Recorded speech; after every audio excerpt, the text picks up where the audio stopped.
Well, at the very beginning, as you all know, I mean, when we was relayed to us that, I mean, look, there were 5 of us who had been involved in the planning of that for 3 months. I think it was 3 months before that. And the last month, the group was larger.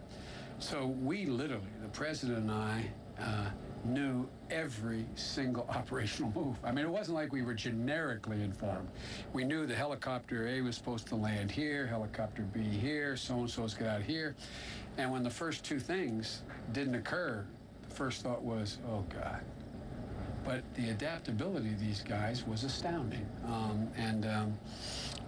Yes, that was the one moment when it was that, when it was relayed to us that it didn't go exactly as planned in the front end. So let's rewind the tape. Take me back to that moment you talked about when you found out you're on the train coming to Washington. That's when you find out something's happening. Maybe you're not sure exactly what it is. Take me back. Run me through that morning. Well, literally, I used to commute every day.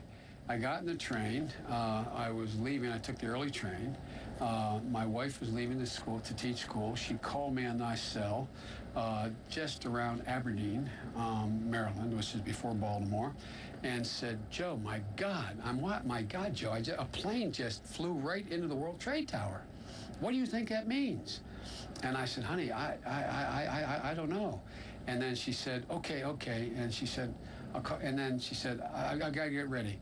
And she called back in a few minutes. She said, and she was literally said, oh my God, Joe, oh my God.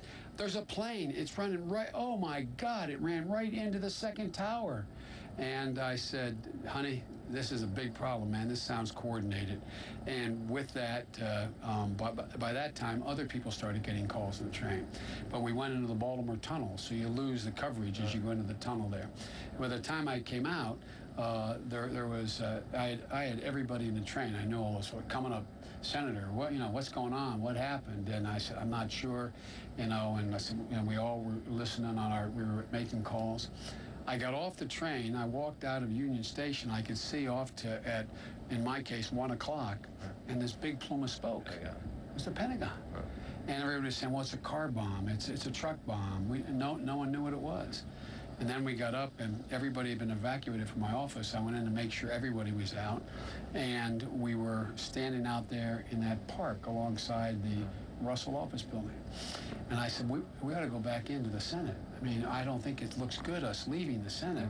And I started walking back up, and that's when a law enforcement officer said, Senator, there's a report of an incoming aircraft. We got to get out of here.